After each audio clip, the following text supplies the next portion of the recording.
Okay, boys and girls, today we're going to be talking about installation art. This is an artwork done by Sandy Skoglund. Sandy Skoglund uses organic materials in many of her installation pieces. This is called Raining Popcorn. She used real popcorn. I actually saw this in person in a gallery. The people weren't actually there. The people were only there for the opening of her show, and she used them to photograph her work, and her photographs get used all over the place. She glued the real popcorn onto the sculptures of trees, people, and the wolf. Yeah, it's really kind of cool. I'm going to show you a couple of her works. This is called Number 6 Dreams. And again, she used some live models in the background that she only used when she was photographing the piece. The piece was a room that was transformed in a museum. And I really like this because I love dogs and I often dream about them. And this seems pretty awesome because the whole setup is made of grass. She used real grass. So obviously this isn't going to stay green for very long, but she used real grass to make this set. This is another Sandy Skoglund called Fox Games. This is pretty awesome too because the whole set is black and white, and then so the red of the foxes really pops out. Even the food is black and white. This is called The Cocktail Party. I had to include this because I love cheesy poofs. I love them so much. I would love to live in this world of cheesy poofs. But what would it sound like if you walked on that floor? Everything is covered in cheesy poofs. This one is amazing and called Revenge of the Fish.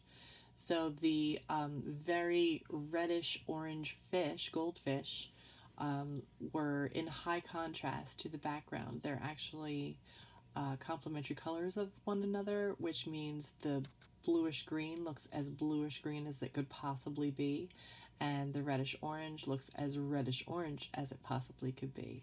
So great use of color here in complementary colors. This one is called Radioactive Cats, and I could not stop, I could not go over Sandy Skoglund without going over this. This is one of her famous artworks. The cats are juxtaposed against a very dull gray background, a very dull gray environment that they are in to make them even more radioactive looking. This is a Sandy Skoglund artwork called At the Shore. This, I don't think is one of her best works, but I wanted to include it because it included toys. And this could be something that is more accessible to you as a student that might be doing an installation artwork. So if you have one kind of toy that you have a lot of, like for me it would probably be stuffed unicorns or unicorns of any kind, then you can transform a small environment so that you can create an installation art just like Sandy Skoglund. This is actually a picture of Sandy Skoglund in one of her installations. You can see that the installation is full size. I also showed an installation that was foxes that was the reverse colors. So this is the foxes that are gray and they're in a red environment rather than the foxes being red in a gray environment. So she did it both ways. So I just wanted to show you the actual artist. Okay, this is an artwork I wanted to show you because I do not like it. It is Sandy Skoglund again, but it makes me crazy. I guess it's a successful artwork because it does evoke emotion, but naked babies in really weird positions, like they're falling or like they're going to fall, or like they're running and they shouldn't be walking at all. It just makes me, it unnerves me because falling babies is frightening to me. And it's not something I want to look at for very long. Also, they're lavender, like lavender babies. It's so not a happy color for babies to be. It's not a healthy color for babies to be. So yeah, sometimes an artwork is successful even if the viewer is disturbed by it, or especially if the viewer is disturbed by it. I think it was like meant to be that way. Hey boys and girls, so for your first week of projects, what I want you to do is, well, first of all, I only have about 20 minutes per week with you, so it's going to be kind of quick. So for this first week, I just want you to look around your house and think about the things that you could do to make an installation artwork. So I will look around my house and try to come up with some examples of some installation artworks.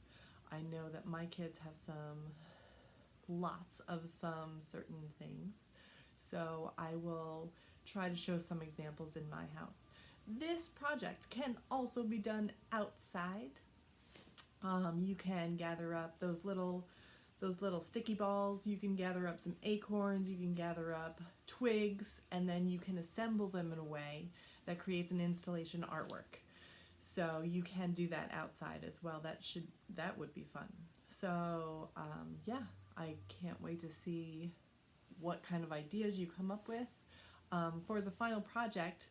Since I don't see you and I'm not going to be at your house to see what you're going to put, you're going to be photographing whatever you make so that I can give you a grade.